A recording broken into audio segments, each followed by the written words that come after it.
semuanya, perkenalkan, nama saya Amanda Wisye Evanora Tine. Saya kelas KPN 20A dengan NIM 1420120001R. Saya salah satu mahasiswi Stikes Nusantara Kupang. Di sini saya akan menjelaskan tentang apa itu stres adaptasi. Stres adalah segala situasi di mana tuntunan non-spesifik mengharuskan individu untuk merespon atau melakukan tindakan. Respon atau tindakan ini termasuk respon fisiologis dan psikologis. Tak seorang pun dapat menghindari stres karena untuk menghilangkannya berarti akan menghancurkan hidupnya sendiri. Stres merupakan interaksi antara individu dengan lingkungan. Pendekatan ini telah dibatasi sebagai model psikologi. Model psikologi ini menggambarkan stres sebagai suatu proses yang meliputi stresor dan ketegangan. Interaksi antara individu dengan lingkungannya yang saling mempengaruhi itu dinamakan dengan interaksi transaksional, yang di dalamnya terdapat proses penyesuaian. Stres bukan hanya stimulus atau respon, tetapi juga agen aktif yang dapat mempengaruhi stresor melalui strategi perilaku, kognitif, dan emosional. Individu akan memberikan reaksi yang berbeda terhadap stresor yang sama. Definisi tentang stres yang sangat beragam menunjukkan bahwa stres bukanlah suatu hal yang sederhana.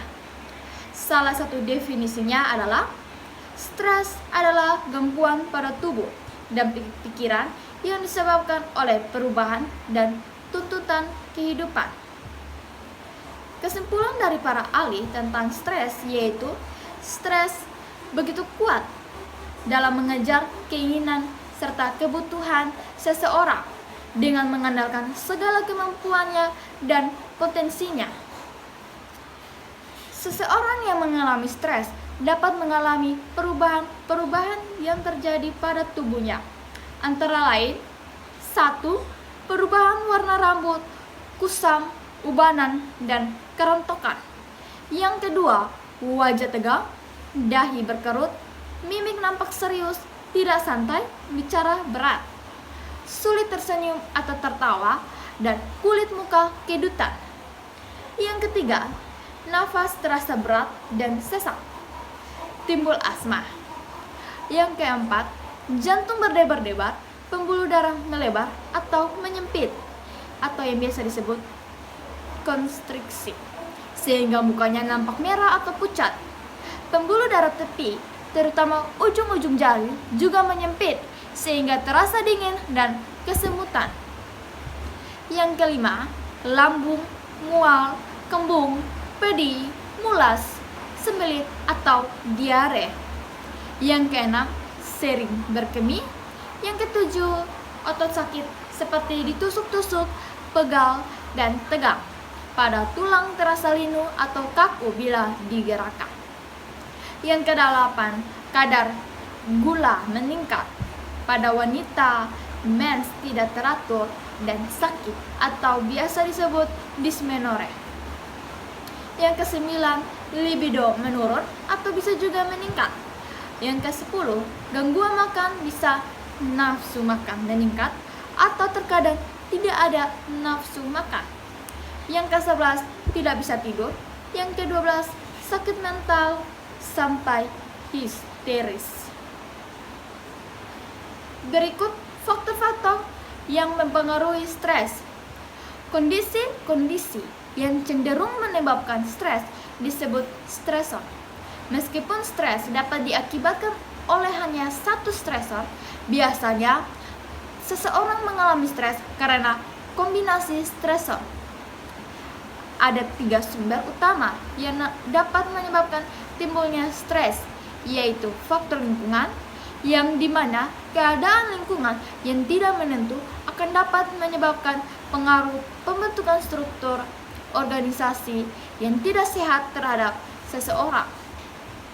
Dalam faktor lingkungan, terdapat 3 hal yang dapat menimbulkan stres bagi seseorang, yaitu ekonomi, politik, dan teknologi.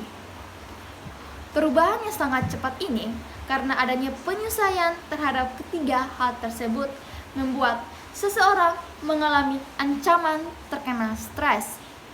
Hal ini terjadi misalnya perubahan teknologi yang begitu cepat. Perubahan yang baru terhadap teknologi akan membuat keahlian seseorang dan pengalamannya tidak akan terpakai, karena hampir semua pekerjaan dapat terselesaikan dengan cepat dan dalam waktu yang singkat dengan adanya teknologi yang digunakan. Yang kedua, faktor organisasi. Di dalam organisasi terdapat beberapa faktor yang dapat menimbulkan stres, yaitu role demands, interpersonal demands, organizational struktur, dan organizational leadership. Pengertian dari masing-masing faktor organisasi tersebut adalah: yang pertama, role demands, peraturan dan tuntutan dalam pekerjaan yang tidak jelas dalam suatu organisasi akan mempengaruhi peranan seorang untuk memberikan hasil akhir yang ingin dicapai bersama dalam suatu organisasi tersebut. Yang kedua, interpersonal demands, mendefinisikan tekanan yang diciptakan oleh karyawan lainnya di dalam organisasi. Hubungan komunikasi yang tidak jelas antara karyawan satu dan karyawan lainnya akan dapat menyebabkan komunikasi yang tidak sehat, sehingga pemenuhan kebutuhan dalam organisasi, terutama yang berkaitan dengan kehidupan sosial, akan menghambat perkembangan sikap dan pemikiran antara karyawan yang satu dengan karyawan lainnya. Yang berikut, organizational structure, mendefinisikan tingkat perbedaan dalam organisasi di mana keputusan tersebut dibuat, dan jika terjadi ketidakjelasan dalam struktur pembuat keputusan atau peraturan, maka akan dapat mempengaruhi kinerja seseorang dalam organisasi. Yang berikut, organizational leadership, berkaitan dengan peran yang akan dilakukan oleh seseorang pimpinan dalam suatu organisasi. Karakteristik pemimpin menurut Demis Gangrom dibagi 2, yaitu karakteristik pemimpin yang lebih mengutamakan atau menekankan pada hubungan yang secara langsung antara pemimpin dengan karyawannya, serta karakteristik pemimpin yang hanya mengutamakan atau menekankan pada hal pekerjaan saja. 4 faktor organisasi di atas juga akan menjadi batasan dalam mengukur tingginya tingkat stres. Pengertian dari tingkat stres itu sendiri adalah muncul dari adanya kondisi-kondisi suatu pekerjaan atau masalah yang timbul yang tidak diinginkan oleh individu dalam mencapai suatu kesempatan, batasan-batasan, atau permintaan-permintaan, di mana semuanya itu berhubungan dengan keinginannya dan di mana hasilnya diterima sebagai sesuatu yang tidak pasti tapi penting. Yang berikut, faktor individu. Pada dasarnya, faktor yang terkait dalam hal ini muncul dari dalam keluarga, masalah ekonomi pribadi, dan karakteristik pribadi dari keturunan. Hubungan pribadi antara keluarga yang kurang baik akan menimbulkan akibat pada pekerjaan yang akan dilakukan, karena akibat tersebut dapat terbawa dalam pekerjaan seseorang. Sedangkan masalah ekonomi tergantung dari bagaimana seseorang tersebut dapat menghasilkan penghasilan yang cukup bagi kebutuhan keluarga serta dapat menjalankan keuangan tersebut dengan seperlunya. Karakteristik pribadi dari keturunan bagi tiap individu yang dapat menimbulkan stres terletak pada watak dasar alami yang dimiliki oleh seseorang tersebut, Sehingga untuk itu, gejala stres yang timbul pada tiap-tiap pekerjaan harus diatur dengan benar dalam kepribadian seseorang. Yang berikut tentang adaptasi psikologi. Adaptasi secara psikologi dapat dibagi menjadi dua, yaitu LAS atau General Adaptation Syndrome adalah apabila kejadiannya atau proses adaptasi bersifat lokal. Contoh, seperti ketika kulit terinfeksi, maka akan terjadi di sekitar kulit tersebut kemerahan, bengkak, nyeri, panas, dan lain-lain yang sifatnya lokal atau pada daerah sekitar yang terkena.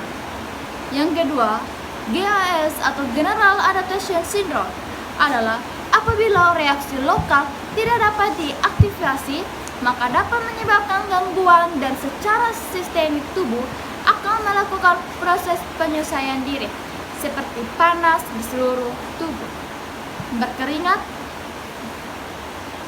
Fakta menunjukkan bahwa banyak pasien mengalami gangguan jiwa karena kegagalan beradaptasi dengan lingkungan sekitar. Proses adaptasi termasuk fungsi holistik, bertujuan untuk mempengaruhi kesehatan secara positif, yang pada akhirnya akan meningkatkan integritas. Proses adaptasi termasuk di dalamnya proses interaksi manusia dengan lingkungan yang terdiri dari dua proses. Bagian pertama dari proses ini dimulai dengan perubahan dalam lingkungan internal dan eksternal yang membutuhkan sebuah respon. Sekian dan terima kasih dari penjelasan saya. Terima kasih.